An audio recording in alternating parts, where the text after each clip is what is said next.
আবু সাইদ মুগ্ধ যেরকম ভাবে রক্ত দিয়েছে, এরপরে 2000 তরুণ প্রজন্ম যেভাবে রক্ত দিয়েছে, তাদের রক্তের উপর দাঁড়িয়ে এদেশের প্রশাসন যেরকম ভাবে নিরীহ মানুষদের বুকের উপর গুলি চালিয়েছিল, আবু সাইদের রক্তের বদৌলতে নতুন করে স্বাধীনতা এসেছে। আর 16 বছরে স্বৈরাচার এই দেশ থেকে পালিয়ে যেতে বাধ্য হয়েছে। এই কথা দায়িত্বহীন ভাবে বলতে চাই এবং বলতে পারি 100%। আবু সাইদের রক্তের বদৌলতে যদি শেখ হাসিনা পালাতে পারে, সাইফুল ইসলাম আলিফের রক্তের বদৌলতে হবে ইনশাআল্লাহ এই বাংলার জমিনে ইসকনের কবর রচিত হবে। ইসকনের কবর রচিত হবে, কারণ রক্ত কোনদিন বৃথা যায় না। যে জমিনে মুসলমানের এক ফোঁটা রক্ত পড়ে, সেই রক্ত কোনদিন কি যায় না, বৃথা যায় না। আজ হোক কাল হোক এই রক্ত বট বৃক্ষ গাছ হয়ে দাঁড়াবে, হকের জান্ডাবাহী পতাকা হয়ে দাঁড়াবে। গোটা বাতিল অপশক্তিকে এক রক্তের বদৌলতেই আল্লাহ তাআলা হককে বিজয়ী করে দিবেন। আল্লাহ তাআলা এক হকের বদৌলতে হককে বিজয়ী করবেন, এক হকের বদৌলতে, এক রক্তের বদৌলতে। একজন দাঁড়াবে, লক্ষ আবু সাইদ জন্ম নিবে। এক আবু সাইদ মেরেছে তো কি হয়েছে, হাজারো আবু সাইদ প্রস্তুত আছে এই দেশের জন্য, এই মাটির জন্য, ইসলামের জন্য, কোরআনের জন্য জীবন দিতে প্রস্তুত আছে না? যারা বলেন আছে না? হাজার আবু সাইদ প্রস্তুত আছে। এক মুগ্ধ পানি পানি পানি বলে চিৎকার করেছিল, পানি লাগবে পানি। জিহাদের ময়দানে এক মুগ্ধ মরতে পারে, আমরা হাজারো মুগ্ধ দাঁড়িয়ে যাব। ও জিহাদি ভাইয়েরা, পানি লাগবে পানি। কার পানি লাগবে? আমি পানি নিয়ে আসছি। যদি আমার বুকে বুলেটের আঘাত লাগে, আমি মরতে পারি, আমার সন্তান দাঁড়িয়ে যাবে, আমার সন্তান মরতে পারে, আমার নাতি দাঁড়িয়ে যাবে। তারপরেও এই দেশকে, এই মাটিকে, 1 ইঞ্চি মাটি, ইসলামের কোন অংশকে ভারতের কাছে আমরা বিক্রি করতে দিব না, দিব না, দিব না। 1 ইঞ্চি মাটি আমরা ছাড় দিব না। 16 বছর বহু নির্যাতন সহ্য করেছি, বহু নির্যাতন সহ্য করি। আজকে অনেকেই বলে আগেই ভালো ছিলাম। অনেকে কি বলে?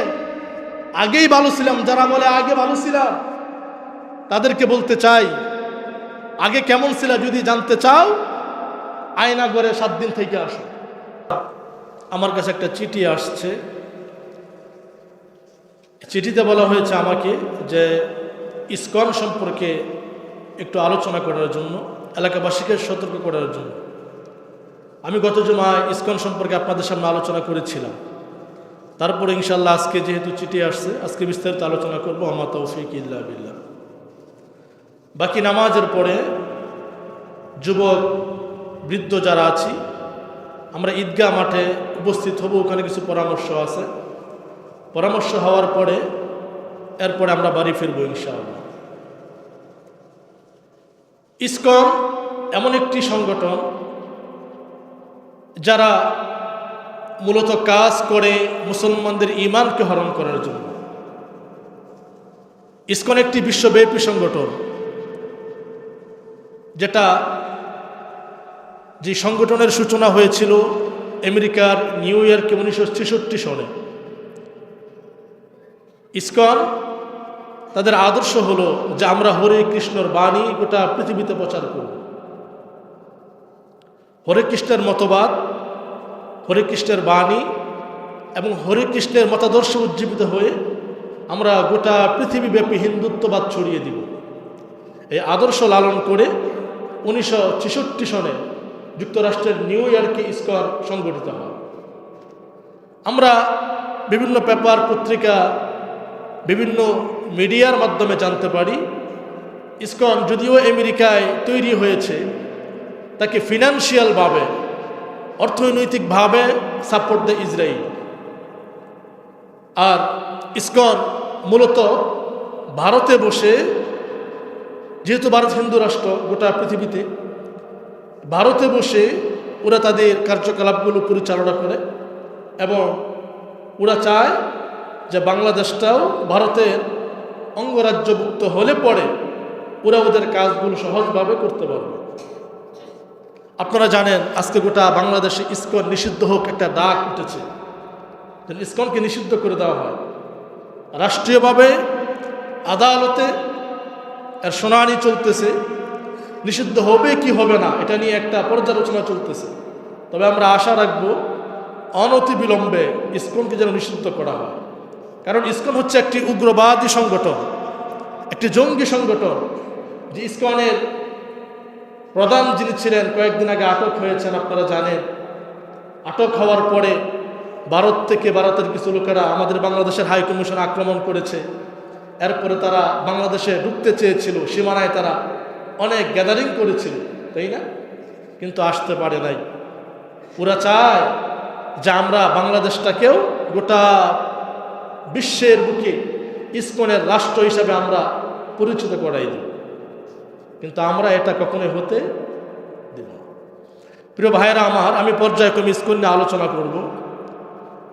তবে যেহেতু আল্লাহ রাব্বুল আলামিন পৃথিবীতে আপনাকে আমাকে পাঠিয়েছেন, আল্লাহ তাআলা হুকুম আহকাম বিধান মোতাবেক আপনাকে আমাকে চলতে হবে।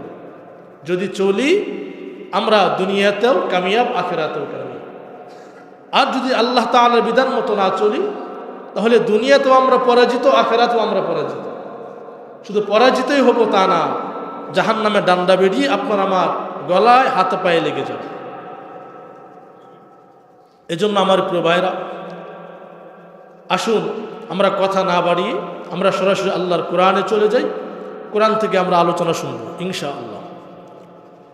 আল্লাহ রাব্বুল আলামিন কুরআনুল কারীমের সূরাতুন নাহলের ভিতরে বলেন, ওয়ালাকাদ বা'আসনা ফি কুল্লি উম্মাতির রাসূলা আন ই'বুদুল্লাহা ওয়াজতানিবুত তাগুত ফামিনহুম মান হাদাল্লাহু ওয়া মিনহুম মান হাক্কাত আলাইহিত দালালা ফাসিরু ফিল আরদি ফানজুরু কাইফা কানা আকিবাতুল মুকাজ্জিবিন। আল্লাহ রাব্বুল আলামিন বলেন, ওয়ালাকাদ বা'আসনা ফি কুল্লি উম্মাতির রাসূলা আন ই'বুদুল্লাহ ওয়াজতানিবুত তাগুত।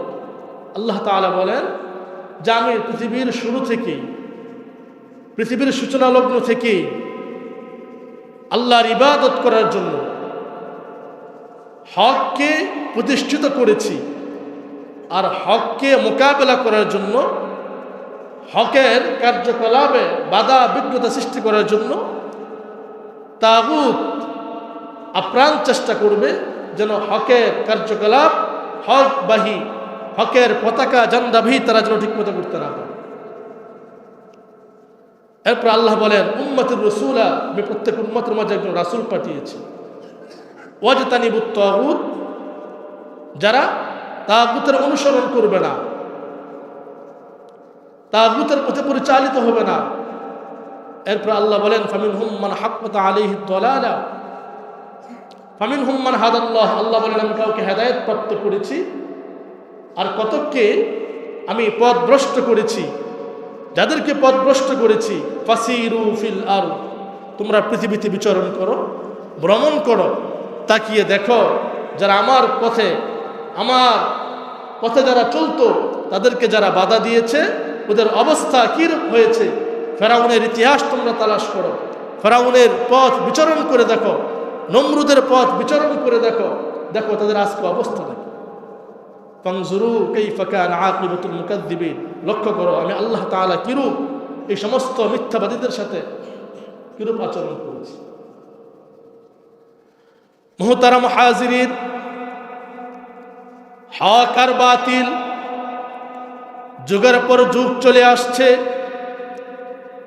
বাতিল যেখানে আছে হক সেখানে থাকবে, আবার হক যেখানে আছে বাতিল সেখানেই থাকবে। হক আর বাতিলের দ্বন্দ্ব চিরন্তন সত্য। পৃথিবীর শুরু থেকে আল্লাহ যখন আদমকে বানিয়েছিলেন, আল্লাহ আদমকে বড় ভালোবাসতেন, বড় মহব্বত করতেন। এটা শয়তানের ভালো লাগে নাই, ইবলিসের ভালো লাগে নাই। এই জন্য ইবলিস আদমের বিরুদ্ধাচরণ করেছিল, ঠিক কিনা? ইবলিস আদমের বিরুদ্ধে লেগেছিল। ইবলিস আদমকে জান্নাত থেকে বের করে দিয়েছিল। যুগের পর যুগ হাবিল সত্যের উপর ছিল। হাবিলের আপন মায়ের পেটের ভাই কাবিল হাবিলের বিরুদ্ধাচরণ করেছিল। কওমে আদ, কওমে সামুদ শীষ নবীর বিরুদ্ধাচারণ করেছিল, হযরত হুদ আলাইহিস সালাম বিরুদ্ধাচারণ করেছিল, নূহ নবীর বিরুদ্ধাচারণ করেছিল। কালের পরিক্রমায় নমরুদ যখন আসছে, আল্লাহ তাআলা নমরুদের বিরুদ্ধে ইব্রাহিম নবীকে দাঁড় করিয়ে দিয়েছে। ফেরাউন যখন আসছে, তো আল্লাহ তাআলা ফেরাউনের বিরুদ্ধে মূসা কালিমুল্লাহকে দাঁড় করিয়ে দিয়েছে। আবু জেহেলটা যখন আসছে, তো আল্লাহ তাআলা মুহাম্মদ রাসূলুল্লাহকে দাঁড় করিয়ে দিয়েছে।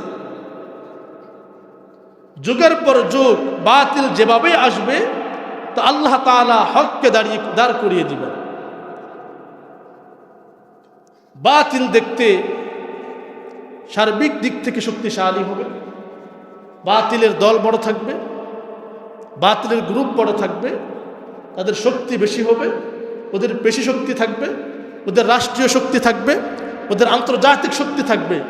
সমস্ত শক্তিকে উপেক্ষা করে হকের দল যদিও ছোট্ট, হকের দল যদিও একেবারে দুর্বল, তারপর আল্লাহ তাআলা বাতিলের উপর হকের দলকে বিজয়ী করবে। যুগের পর যুগ এটাই প্রতীয়মান হয়। আপনারা দেখে থাকবেন, কৃষকরা যখন ধান খেতে ধান লাগায়, মাঝে মাঝে ঘাস পরিষ্কার করে, মাঝে মাঝে দেখা যায় যে ধানের যে শীষ, এই ধানের যে ফসল বা শীষ, এই শীষের উপর দিয়া ঘাসগুলা উপরে চলে যায়। তখন ক্ষেতওয়ালা দুইটা কামলা নিয়োগ দিয়া সমস্ত ঘাসগুলো উপরে ফেলে দেয়, ঠিক কিনা? ঠিক তদ্রুপভাবে বাতিল যারা আছে, এরা দুনিয়াতে কার্যকলাপ করে, ওদেরকে রাষ্ট্র শক্তি যোগায়, পররাষ্ট্র শক্তি যোগায়, ওরা আন্তর্জাতিক শক্তি নিয়ে, বিভিন্ন ইস্যু নিয়ে ওরা ইসলামকে মোকাবেলা করার জন্য ওরা প্রত্যক্ষভাবে এবং পরোক্ষভাবে মাঠে ময়দানে কাজ করে, যাতে করে যে কোনোভাবেই ইসলামকে কিনে একটু দামানো যায়, এই চেষ্টা, এই উদ্দেশ্য তাদের অন্তরে বিরাজ করে। কিন্তু তারা সফল হয় না। তারা কি হয় না? যারা বলেন কি হয় না? সফল হয় না। আল্লাহ তাআলা হককেই বিজয়ী করে, আল্লাহ তাআলা হককেই বিজয়ী করে। আমার প্রিয় ভাইরা, আপনারা জানেন বিগত 16 বৎসর রাষ্ট্রের দায়িত্বে যারা ছিলেন, প্রধান চরিত্রে যারা ছিলেন, নায়ক হোক বা ভিলেন হোক আর খল অভিনেতা হোক, যারা রাষ্ট্রের দায়িত্বে ছিলেন, ইসলামের পক্ষে তেমন কাজ তারা করে নাই। যদিও করেছে, এগুলো নামকে অবস্থা করেছে, কিন্তু আমরা দেখেছি ইসলামকে নিশ্চিহ্ন করে দেওয়ার জন্য তারা মাঠে ময়দানে কাজ করেছে। এরা ভারতের এজেন্ডা হয়ে এরা কাজ করেছে, দিল্লির স্বার্থ রক্ষা করার জন্য এরা কাজ করেছে। যে ইসকন আজকে মাঠে নেমেছে তাদের আন্দোলন নিয়ে, তারা আজকে দাবি করতেছে সরকার পতন হওয়ার পরে হিন্দুদের ঘরবাড়িতে আক্রমণ করা হয়েছে, হিন্দুদেরকে দেশ থেকে বিতাড়িত করা হয়েছে, হিন্দুদের ঘরবাড়িতে আগুন লাগিয়ে দেওয়া হয়েছে। অথচ হিন্দুদের যারা নেতা, তারাই বলতেছে না, এই দেশে সরকার পতন হওয়ার পরে যে দাঙ্গা হয়েছে এটা রাজনৈতিক দাঙ্গা হয়েছে, ধর্ম নিয়ে হিন্দু মুসলিম কোনো দাঙ্গা লাগে নাই। হিন্দু মুসলিম নিয়ে কোনো দাঙ্গা লাগে নাই, যে দাঙ্গা লেগেছে এটা রাজনৈতিক দাঙ্গা, রাজনৈতিক দাঙ্গা, হিন্দু মুসলিম দাঙ্গা। আজকে ইসকন বলতেছে হিন্দুরা বাংলাদেশে শান্তিতে থাকতে পারে না, কিন্তু বিগত 16 বৎসরে হিন্দুদের বাড়িতে কি কেউ আক্রমণ করে নাই? করেছে। ওদেরকে মারধর করে নাই? করেছে। তখন ইসকন সরব ছিল না, ইসকন একটা কথাও বলে নাই। বিশ্বজিৎকে কুপিয়ে হত্যা করেছে। এই 16 বছর ইতিহাসে তখন ইসকন কোথায় ছিল? গত সরকার পতন হওয়ার 2 সপ্তাহ আগে কাটাতারে একজন হিন্দু মেয়ের লাশ ঝুলেছে, বিএসএফ গুলি করে হত্যা করেছে। তখন ইসকন কোথায় ছিল? তখন তারা কথা বলে নাই। তার মানে এটাই প্রমাণ হয় ইসকন হিন্দুদের হয়ে কাজ করে না, ইসকন কাজ করে ইসলামী শক্তি, ইসলামী রাষ্ট্রকে নিঃশেষ করে দেওয়ার জন্য। যদি হিন্দুদের হয়ে কাজ করত তখন তারা কথা বলতো, তখন তারা কথা বলে নাই। আর যখন আপনার চিন্ময় কৃষ্ণ দাস ব্রহ্মচারীকে গ্রেপ্তার করা হয়েছে রাষ্ট্রদ্রোহী মামলায়, তখন ভারতীয় হাই কমিশন থেকে আপনার ধমক দেওয়া হলো, তাকে গ্রেফতার কেন করা হলো? তাকে কেন গ্রেফতার করা হলো? বাংলাদেশের নাগরিক, বাংলাদেশ সরকার তারা গ্রেফতার করেছে, রাষ্ট্রপক্ষের লোকেরা, তুমি নাক গলাও কেন? তার মানে প্রমাণ হয় যদিও এই দেশের নাগরিক তলে তলে তোমার দালালি করতো, যার ফলে তোমার গাত্র দেওয়া শুরু হয়ে গেছে। ঠিক কিনা? এজন্য আমার ভাইয়েরা, কত জুমায় আমি বলেছিলাম যে ইসকন সারা বাংলাদেশে তারা সরব, শুধু ঢাকার মন্দিরগুলোতে না, আমাদের নারায়ণগঞ্জেও আছে। এরা তলে তলে কাজ করে, বিভিন্ন বই পুস্তক বিতরণ করে। এরা বলে যে আমরা মানবতার ধর্ম পরিচালনা করি, আমরা মানবতার পক্ষে কথা বলি। হিন্দুরাও ইসকন মূলত দেখতে পারে না। ওরা হিন্দুদের লেবাস লাগিয়ে, হিন্দুদের পোশাক পরিচ্ছদ লাগিয়ে এরা হরে কৃষ্ণের কথা যদিও বলতো, এখন তারা জয় শ্রীরামের কথা বলে। এগুলো সব তাগুত, এগুলো সব কি তাগুত, সব তাগুত, সব বাতিল। এজন্য আল্লাহ বলেছেন, কুল জাআল হক ওয়া যাহাকাল বাতিল ইন্নাল বাতিলা কানা যাহুকা। হক যখন আসবে বাতিল বিলুপ্ত হয়ে যাবে, আর বাতিল বিলুপ্ত হবেই হবে ইনশাআল্লাহ। জাল হক ওয়া যাহাকাল বাতিল, সত্য এসে গেছে, মিথ্যা বাতিল হয়ে গেছে, মিথ্যা বাতিল হবে। এবার আসেন, তাগুত কাকে বলে? তাগুত মূলত কি? তাগুত হলো আল্লাহ আইনদাতা, আল্লাহ রিজিক দাতা, আল্লাহ লালন কর্তা, আল্লাহ পালন কর্তা। আল্লাহর জায়গায় যদি কাউকে বসানো হয় আর সে তা সম্মতি দেয়, হ্যাঁ এটা আমি, তাহলে সে হচ্ছে তাগুত। অর্থাৎ আল্লাহর সমকক্ষে যদি কাউকে মনে করা হয়, আর যাকে মনে করছে সে যদি মনে করা হয় এটা আমি, তাহলে সে কি? তাগুত। তাগুতের বাংলা হলো বাতিল। কি? বাতিল। এই পৃথিবীতে আল্লাহ ছাড়া যা আছে সব হচ্ছে গায়রুল্লাহ। সব কি? গায়রুল্লাহ। আল্লাহ ছাড়া যা আছে সব কি ভাই? গায়রুল্লাহ। এখন যদি কেউ গায়রুল্লাহকে আল্লাহর সমকক্ষ মনে করে, যেরকম ভাবে সরস্বতীর কেউ মনে করলো যে আল্লাহর মতো ক্ষমতা রাখে সরস্বতী, তাহলে সরস্বতী হচ্ছে তাগুত। যদি কেউ মনে করে কালী আল্লাহর মতো ক্ষমতা রাখে, তাহলে কালী হচ্ছে তাগুত। যদি কেউ মনে করে হরে কৃষ্ণ হরে রাম যারা ছিল তারা আল্লাহর সমকক্ষ হওয়ার দাবি রাখে, তাহলে হরে কৃষ্ণ হরে রাম হচ্ছে তাগুত। যদি কেউ মনে করে শ্রীকৃষ্ণ আল্লাহর সমপর্যায়ের, তাহলে শ্রীকৃষ্ণ হচ্ছে তাগুত। ঠিক এই রূপভাবে আল্লাহ পর্যায়ে যারা যাদেরকে মনে করবে তারাই তাগুত, আর এই তাগুতের গোলামি যারা করবে তারা হচ্ছে মুশরিক। তারা কি? মুশরিক। আল্লাহ সমকক্ষ যাকে মনে করবে সে হচ্ছে তাগুত, আর তাগুতের গোলামি যারা করবে তারা কি? মুশরিক। আর আমরা গোলামি করি কার? আল্লাহ।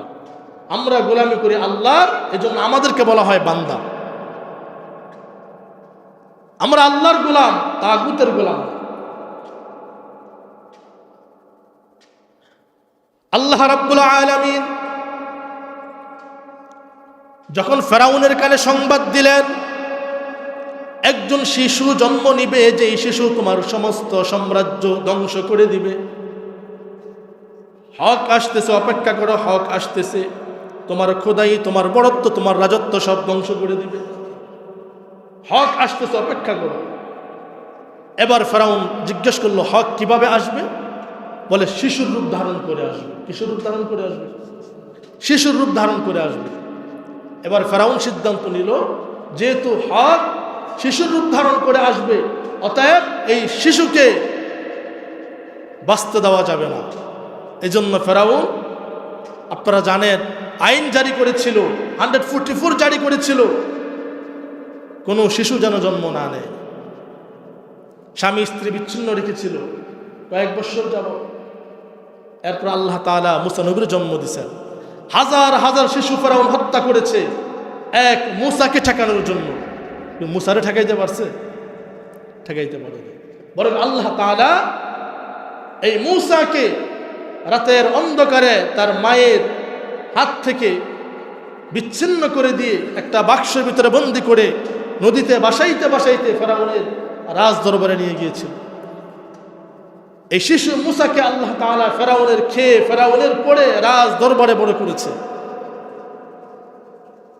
একদিন এই মূসা হাঁটতেছে, খেলতেছে, ফিরতেছে। আসিয়া বলে যে আপনি কেমন বাবা হলেন, যদিও আপনি সন্তান জন্ম দিছেন না। এই বাচ্চা হাঁটে ফিরে, কত মায়াবী চেহারা, নবুয়তের চেহারা, কত মায়া লাগে। কোলে না নিয়ে পারি না, আপনি কত পাষণ্ড মানুষ, আপনি একটাবার কোলে নেন না। ফেরাউন বলতেছে আমি যদি কোলে নেই তুমি খুশি হইবা? বলে হ্যাঁ খুশি হইব। ফেরাউন কোলে নিছে, মূলত মুসারা নাই হক নিছে। হক কি নিছে? হকের জান্ডা বাহিরে কোলে নিছে।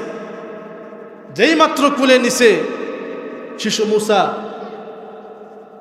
এমন জোরে এক থাপ্পড় দিছে ফেরাউনের গালে, ফেরাউন বেবাচাকা হয়ে গেছে। এই ছোট্ট বাচ্চার শরীরে এত শক্তি করছে, জীবনে বহু ছোট্ট মানুষ কোলে নিলাম, এমন ভাবে তো আঘাত করে নাই।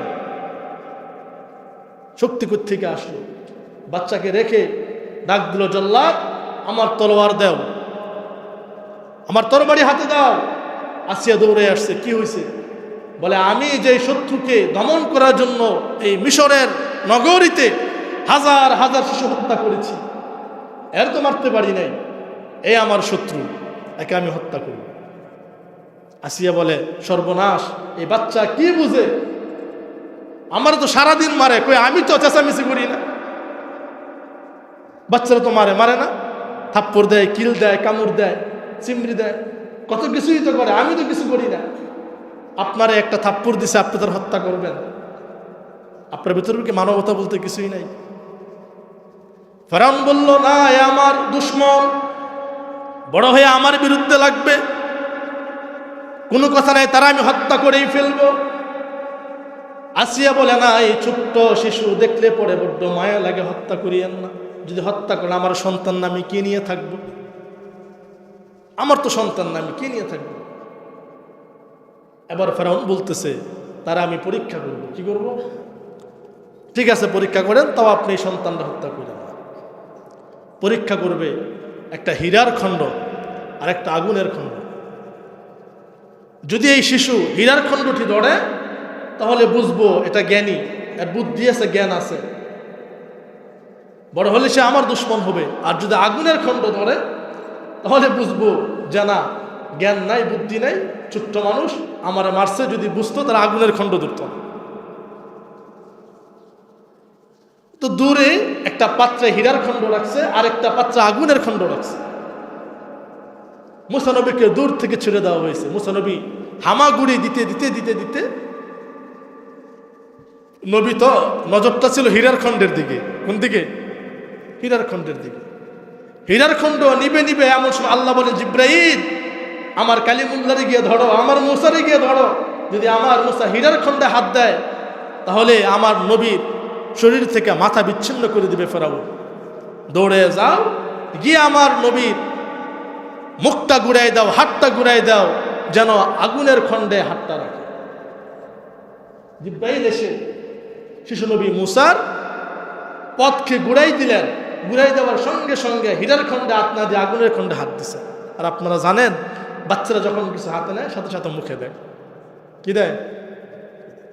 মুসা নবী আগুনের খণ্ড নিয়ে সাথে সাথে মুখে দিয়ে দিছে। মুখে দেওয়ার সাথে সাথে ওনার জিব্বাটা পুড়ে গেছে, জ্বলন্ত আংরা জিব্বা পুড়ে গেছে। সে তখন থেকে মুসা নবী ঠিক মতো কথা বলতে পারে না। তোতলা ছিলেন, তোতলামি করতেন। আপনারা আরো জানেন যে মুসা নবীর সাথে আমার আল্লাহ সরাসরি কথা বলতেন, কোনো ভায়া ছাড়া, মাধ্যম ছাড়া, জিব্রাইল ছাড়া, মিডিয়া ছাড়া। ঠিক না? পৃথিবীতে এত এত নবী ছিল, আল্লাহ তাআলা কোন নবীর সাথে সরাসরি কথা বলেন নাই। কোন নবীর সাথে আল্লাহ তাআলা সরাসরি কথা বলেন নাই। যদি কথা বলছেন জিব্রাইলের মাধ্যমে কথা বলছেন, যদি কথা বলছেন তো ওহীর মাধ্যমে কথা বলছেন, যদি কথা বলছেন তো ইলহামের মাধ্যমে কথা বলেছেন। একমাত্র মুসা নবীর সাথে আল্লাহ তাআলা জিব্রাইল ছাড়া, ওহী ছাড়া, ইলহাম ছাড়া, কাশফ ছাড়া সরাসরি আমার আল্লাহ কথা বলেছেন। সুবহানাল্লাহ। আপনারা জানেন নবীদের মধ্যে সবচেয়ে দামি নবী কোন নবী? জোরে বলেন। মুহাম্মদ রাসূলুল্লাহ। সবাই পড়েন সাল্লাল্লাহু। এই নবীর মতো আর কোন নবী হবে? এই নবীর মতো আর কোন নবী আসবে? এই নবীর মতো কোন নবী ছিল? ছিলও না, আসবেও না, হবেও না। এমন একজন নবী মুহাম্মদ রাসূলুল্লাহ। এরপর এত দামি নবী হওয়ার পর আল্লাহ তাআলা এই নবীর সাথে সরাসরি কথা বলেন নাই। প্রশ্ন জাগতে পারে না, হুজুর কেন? তিরমিজি শরীফের হাদিস, মুহাম্মদ রাসূলুল্লাহ বলেন, আমি যদি চাইতাম আল্লাহ তোমার সাথে সরাসরি কথা বলবো, তো আল্লাহ আমার কথা রাখতেন। আল্লাহ আমার কথাকে ডিনাই করতেন না। সুবহানাল্লাহ। আল্লাহ আমার কথা রাখতেন, কিন্তু আমি আল্লাহর কাছে আবদার, এই আরজি পেশ করি নাই। কেন? মুসা আমার ভাই, আমি চাই না আমি আল্লাহর কাছে এই আরজি পেশ করি আর আমি আমার ভাইয়ের হকের উপরে অংশীদারিত্ব সাব্যস্ত করি। আমি যদি আমার ভাইয়ের হকের উপর হাত দেই, তা আমি আমার ভাইয়ের হক নষ্ট করলাম। যেহেতু মুসা আল্লাহর সাথে কথা বলেছে, আমি যদি আল্লাহর সাথে কথা বলি, তো কেমন যেন আমি আমার ভাইয়ের হকটা ছিনাই নিই। এই জন্য নবী মুহাম্মদ রাসূলুল্লাহ বলেন, আমি আল্লাহর সাথে সরাসরি কথা বলি নাই। যদি আমি চাইতাম তো আল্লাহ সরাসরি আমার সাথে কথা বলতেন। এই জন্য ওই যে ছোট্ট সময় মুসা নবী জিহ্বা পুড়ে গেছে, কথা বলতে পারে না। এই জন্য আল্লাহ তাআলা সরাসরি নবীর সাথে আল্লাহ তাআলা কথা বলছেন। কারণ আপনারা জানেন, যারা তুতলামি করে একটা কথা বলতে দীর্ঘ সময় লাগে না? একটা কথা অনেকবার সময় লাগে। জিব্রাইলটা আল্লাহ পাঠাইবে, জিব্রাইল সময় নিবে, এটা আল্লাহর পছন্দ হয় নাই। ওই ছোট্ট সময় আমি আমার মুসারে পরীক্ষা করেছিলাম, যার কারণে মুসার জিহ্বা পুড়ে গেছে। মুসা ঠিক মতো কথা বলতে পারে না, তুতলামি করে। মুসা তো জন্মগত তুতলা ছিল না, পরীক্ষা করার কারণে মুখে জড়তা সৃষ্টি হয়েছে। এই জড়তাকে সান্ত্বনা দেওয়ার জন্য আমার আল্লাহ তাআলা মুসার সাথে সরাসরি কথা বলেন। তো ফেরাউনের মোকাবেলা করার জন্য আল্লাহ তাআলা মুসাকে রেডি রাখছে, তাই না? নমরুদের ক্ষেত্রে, নমরুদ যখন নিজেকে খোদা দাবি করেছিল, তো নমরুদের মোকাবিলা করার জন্য আল্লাহ তাআলা কাকে রেডি রাখছেন? ইব্রাহিম নবীকে। কাকে? ইব্রাহিম আলাইহিস সালাম। নমরুদ ইব্রাহিম নবীকে আগুনে নিক্ষেপ করেছে, আপনারা জানেন। আগুনে ফেলে দিছে, কত ষড়যন্ত্র করেছে, কিন্তু আগুন ইব্রাহিম নবীর একটা পশম পাকা করতে পারে। আগুন যখন লাগাই দিছে, আল্লাহ আগুনকে বলছেন, কুলনা ইয়া নারু কুনি বারদান ওয়া সালামান আলা ইব্রাহিম। হে আগুন, তুমি শীতল হয়ে যাও, ঠান্ডা হয়ে যাও, যাতে করে আমি আমার নবী ইব্রাহিমের একটা পশমও না পড়ে, যাতে একটা পশমও না পড়ে। আগুন ইব্রাহিম নবীর একটা পশমও পড়তে পারে। জীবনের শেষ বয়স ইব্রাহিম নবী নাতিপুতিদেরকে বলছিলেন, আমি সবচেয়ে শান্তিতে, সবচেয়ে সুখে ছিলাম যখন আমি নমরুদের আগুনে 40 দিন ছিলাম। সূরা বলেন সুবহানাল্লাহ। সবচেয়ে শান্তিতে ছিলাম। আল্লাহ যারা সুখ দেয়, বোঝা গেল আগুনের ভিতরেও আল্লাহ সুখ দিতে পারে। আল্লাহ যারা সুখ দেয়, বোঝা গেল আল্লাহ সমুদ্রের ভিতরেও আল্লাহ সুখ দিতে পারে, তাই না? আর আল্লাহ যার থেকে সুখ ছিনাই নেয়, এসির ভিতরে সুখ পায় না, ঘুমের ওষুধ খেয়েও ঘুমাইতে পারে না, অনেক খাবার সামনে পড়ে থাকে তাও খেতে পারে না, কারণ আল্লাহ তার থেকে নেয়ামত ছিনাই নিয়েছে। ঠিক কিনা?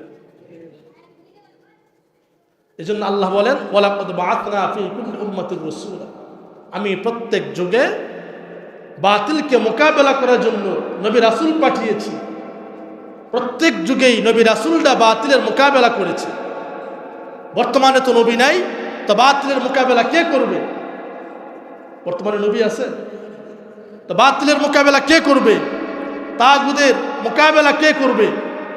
তো নবী বলেন, আমি যদি না থাকি, আমার পরবর্তী আমার ওয়ারিস ওলামায়ে কেরাম বাতিলের মোকাবেলা করবে। ইবাদিহিল উলামা, যে আলেমরা আল্লাহকে সবচেয়ে বেশি ভয় করে। নবী বলেন ইন্নাল উলামা ওয়ারাসাতুল আম্বিয়া, নবীরা হচ্ছে, ওলামায়ে কেরাম হচ্ছে নবীদের ওয়ারিস। ওলামায়ে কেরাম নবীদের হকের জান্ডাবাহী পতাকাকে উড্ডীন রেখে, সমুন্নত রেখে বাতিলের মোকাবেলা করে। গত জমায় আরো বলেছিলাম ইসকন সম্পর্কে, যে ইসকনরা মাঠে ময়দানে কাজ করে, বিভিন্ন জায়গায় মন্দির নির্মাণ করে, টাকা কালেকশন করে, তাদেরকে ইসরায়েল অর্থ দেয়, ভারত সহযোগিতা করে, তারা প্রতিষ্ঠিত হয়েছে আমেরিকায়। আমরা জানি আমেরিকাও খুব সুবিধাবাদী না, ইসরায়েল সুবিধাবাদী না, ভারত সুবিধাবাদী না। এই তিনটা শয়তানি রাষ্ট্র। তিনটা কি রাষ্ট্র? শয়তানি রাষ্ট্র। তাহলে বোঝা গেল ইসকনের পিছনে বা সামনে প্রত্যক্ষ বা পরোক্ষভাবে এই তিন শয়তানি শক্তি সমন্বয় ইসকন সংগঠিত হয়েছে। এই তিন শক্তি যেরকমভাবে চায় না ইসলাম সারা পৃথিবীতে বিজয়ী হোক, এই তিন শক্তি যেরকমভাবে চায় না দেশান্তরে ইসলাম ছড়িয়ে পড়ুক, ঠিক তদ্রূপভাবে ইসকনও চায় না বাংলার জমিনে আল্লাহর দ্বীন ইসলাম প্রতিষ্ঠিত। এজন্য তারা এগুলো চায় না, তারা চায় ইসলামকে চিরদিনের জন্য নিঃশ্বাস করে দিতে। কিন্তু আমাদের হতাশ হলে চলবে না, দুর্বল হলে হবে না। আমাদের পূর্বসূরি যারা ছিলেন তারা যেরকম ভাবে বাতিলের মোকাবেলা করেছেন, আমরাও প্রস্তুত থাকবো ইনশাআল্লাহ বাতিলের মোকাবেলা করতে। আল্লাহ দেখবেন আমার চেষ্টাটা আমি কি করতেছি, এরপরে আল্লাহর গায়বী নুসরত, আল্লাহর সাহায্য আসবে। এর আগে আল্লাহর সাহায্য আসবে না, ঠিক কিনা? হুজুর, যুগের পর যুগ বাতিল কিভাবে আসছে? ওই যে আমি বলেছিলাম, আল্লাহ যখন আদমরে বানাইছেন, তা আদমের দুশ্মন কে ছিল? ইবলিস ছিল। আল্লাহ যখন ইব্রাহিমরে বানাইছেন, ইব্রাহিমের দুশ্মন কে ছিল? নমরুদ ছিল। আল্লাহ যখন মূসারে বানাইছেন, তো মূসার দুশ্মন কে ছিল? ফেরাউন ছিল। আল্লাহ যখন ঈসা নবীরে বানাইছেন, তো ঈসার দুশ্মন ছিল ইহুদিরা। আল্লাহ যখন মুহাম্মদ রাসূলুল্লাহরে বানাইছেন, তো আমাদের নবীর দুশ্মন কে ছিল? আবু জাহেল ছিল। কে ছিল? আবু জাহেল ছিল। আমি মনে করি বর্তমান সময়ে বাংলাদেশের 92% মুসলমানের সবচেয়ে বড় দুশ্মন, সবচেয়ে বড় শত্রু হচ্ছে ভারত। সবচেয়ে বড় শত্রু ভারত। ভারত চায় একটা দাঙ্গা লাগিয়ে, হিন্দু মুসলিম দাঙ্গা লাগিয়ে কোন রকম নিয়ে চট্টগ্রাম তাদের হাতে নেওয়া। এই জন্য আপনারা জানেন, গত কয়েক জুমায়, আগের জুমা আমি বলেছিলাম, রাষ্ট্রপক্ষের একজন আইনজীবী সাইফুল ইসলাম আলিফকে তারা হত্যা করেছিল আদালত প্রাঙ্গণে। তারা হত্যা করেছে। আমি যখন বাড়িতে ছিলাম, এক জায়গায় মাহফিলের দাওয়াত পেয়েছিলাম, গিয়েছিলাম। তো ওখানে যাওয়ার পরে আমাদের আলোচনা হলো, ওলামায়ে কেরাম যারা ছিলেন। তো আলোচনার এক পর্যায়ে আমি বলেছি, আবু সাঈদ মুগ্ধ যেরকম ভাবে রক্ত দিয়েছে, এরপরে 2000 তরুণ প্রজন্ম যেভাবে রক্ত দিয়েছে, তাদের রক্তের উপর দাঁড়িয়ে এদেশের প্রশাসন যেরকম ভাবে নিরীহ মানুষদের বুকের উপর গুলি চালিয়েছিল, আবু সাঈদের রক্তের বদৌলতে নতুন করে স্বাধীনতা এসেছে। আর 16 বছরের স্বৈরাচার এই দেশ থেকে পালিয়ে যেতে বাধ্য হয়েছে। এই কথা দায়িত্বহীন ভাবে বলতে চাই এবং বলতে পারি 100%। আবু সাঈদের রক্তের বদৌলতে যদি শেখ হাসিনা পালাতে পারে, সাইফুল ইসলাম আলিফের রক্তের বদৌলতে হবে ইনশাআল্লাহ এই বাংলার জমিনে ইসকনের কবর রচিত হবে। ইসকনের কবর রচিত হবে, কারণ রক্ত কোনদিন বৃথা যায় না। যে জমিনে মুসলমানের এক ফোঁটা রক্ত পড়ে, সেই রক্ত কোনদিন কি যায় না? বৃথা যায় না। আজ হোক কাল হোক এই রক্ত বট বৃক্ষ গাছ হয়ে দাঁড়াবে, হকের জান্ডাবাহী পতাকা হয়ে দাঁড়াবে। গোটা বাতিল অপশক্তিকে এক রক্তের বদৌলতেই আল্লাহ তাআলা হককে বিজয়ী করে দিবেন। আল্লাহ তাআলা এক হকের বদৌলতে হককে বিজয়ী করবেন। এক হকের বদৌলতে, এক রক্তের বদৌলতে। একজন দাঁড়াবে, লক্ষ আবু সাঈদ জন্ম নিবে। এক আবু সাঈদ মেরেছ তো কি হয়েছে? হাজারো আবু সাঈদ প্রস্তুত আছে এই দেশের জন্য, এই মাটির জন্য, ইসলামের জন্য, কোরআনের জন্য জীবন দিতে প্রস্তুত। আছে না? যারা বলেন আছে না? হাজার আবু সাঈদ প্রস্তুত আছে। এক মুগ্ধ পানি পানি পানি বলে চিৎকার করেছিল, পানি লাগবে পানি। জিহাদের ময়দানে এক মুগ্ধ মরতে পারে, আমরা হাজারো মুগ্ধ দাঁড়িয়ে যাব। ও জিহাদি ভাইয়েরা, পানি লাগবে পানি। কার পানি লাগবে? আমি পানি নিয়ে আসছি। যদি আমার বুকে বুলেটের আঘাত লাগে, আমি মরতে পারি, আমার সন্তান দাঁড়িয়ে যাবে, আমার সন্তান মরতে পারে, আমার নাতি দাঁড়িয়ে যাবে। তারপরেও এই দেশকে, এই মাটিকে, 1 ইঞ্চি মাটি, ইসলামের কোন অংশকে ভারতের কাছে আমরা বিক্রি করতে দিব না, দিব না, দিব না। 1 ইঞ্চি মাটি আমরা ছাড় দিব না। 16 বছর বহু নির্যাতন সহ্য করেছি, বহু নির্যাতন সহ্য করি। আজকে অনেকেই বলে আগেই ভালো ছিলাম। অনেকে কি বলে? আগেই ভালো ছিলাম। যারা বলে আগে ভালো ছিলাম, তাদেরকে বলতে চাই, আগে কেমন ছিল যদি জানতে চাও, আয়নাগড়ে 7 দিন থেকে আসো। আয়নাগড়ে 7 দিন থেকে আসো, বেশি দিন থাকা লাগবে না। যারা বলে আগেই ভালো ছিলাম, ওদেরকে সব পারে ধরে আয়নাগড়ে বন্দি করে, এরপরে জিজ্ঞেস করেন কেমন লাগে। এরপরে জিজ্ঞেস করেন কেমন লাগে। ইসলামের উপর যে পরিমাণ নির্যাতন করা হয়েছে আর আমরা সহ্য করেছি, তা ভাষায় প্রকাশ করা সম্ভব, ভাষায় প্রকাশ করা সম্ভব না। আওয়ামী লীগের বিরুদ্ধে কিছুই বলা যেত না, বললেই কণ্ঠকে রোধ করা হতো, বললেই মামলা হামলা গ্রেফতার। এরপরে ভয় ভীতি তো আছেই, তাই না? ওই দিন মাধবদী থানায় গেছিলাম এক কাজে, গেছি পরে বলতেছে যে হুজুর, যদি আওয়ামী লীগের হন কোনো মামলা নেওয়া হবে না। আলহামদুলিল্লাহ। যদি আওয়ামী লীগের হন কোনো মামলা নিব না, বরং আরো মামলা খাবেন। বলছে না ভাই, দেখলে কি মনে হয় আওয়ামী লীগ করি? কয় না, তা তো মনে হয় না। কে জানে, যদি করেই থাকেন। না ভাই, এটাই চেয়েছি আমরা, এটাই চেয়েছি। আল্লাহ তাআলা জুলুম আর জালেমকে পছন্দ করে। আজকে অনেকে ইসকনের বিরুদ্ধে কথা বলতে চায় না, অনেকে ভারতের বিরুদ্ধে কথা বলতে চায় না। কেন জানেন? আমি পর্যালোচনা করে দেখছি, এরা বলতে চায় না এই জন্য, এরা কিন্তু অনেক বড় একটা দল, রাজনৈতিক দল, একটা প্ল্যাটফর্ম। তারা মনে করে যদি ভারতের বিরুদ্ধে কিছু বলি আর ইসকনের বিরুদ্ধে কিছু বলি, আগামী নির্বাচনে ভারত আমাদেরকে সহযোগিতা করবে না। আমরা এই কথা স্পষ্ট ভাষায় বলতে চাই, বাংলাদেশের চেয়ারে কে বসবে আর কে নামবে আর কে থাকবে, এটা ভারত ঠিক করে না। যদি ঠিক করতো, 16 বছর না, কিয়ামতের আগে শেখ হাসিনা ক্ষমতা থেকে নামতো, কিয়ামতের আগে নামতো না।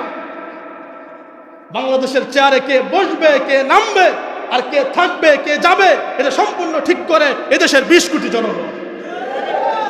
এদেশের জনগণ নির্ধারিত করে।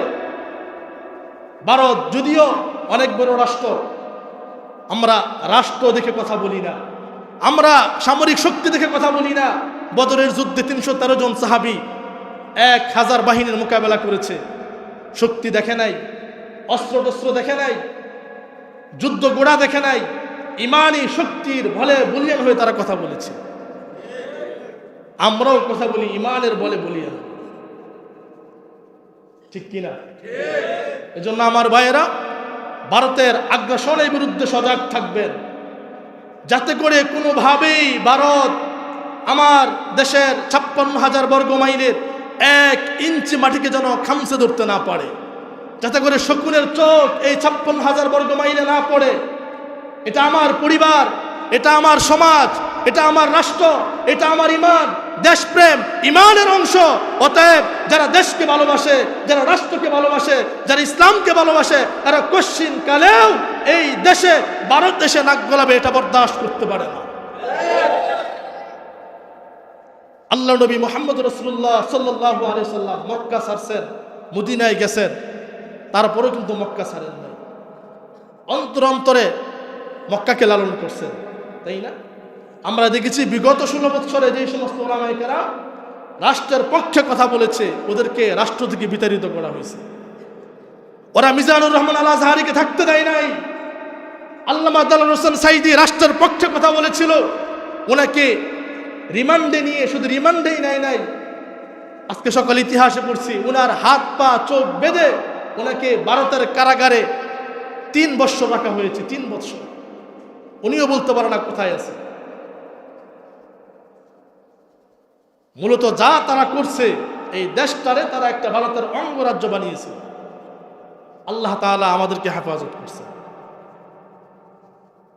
হয়তো আমরা দোয়া করছিলাম, রব্বানা আখরিজনা মিন হাযিহিল ক্বরিয়াতিজ যালিমি আহলুহা, হে আল্লাহ এই জালেমদের থেকে তুমি আমাদেরকে হেফাজত করো, আমরা আর সহ্য করতে পারতেছি না। আল্লাহ ঠিকই হেফাজত করছে। নতুবা আমি দেখছি এখন তো রেকর্ড আছে এগুলা, জুলাই আগস্টের যে গণ অভ্যুত্থান, খুব বেশি মানুষ হয়েছে না, কোটি কোটি মানুষ হয়েছে না, হেফাজতের 4 ভাগের 1 ভাগও হয় নাই।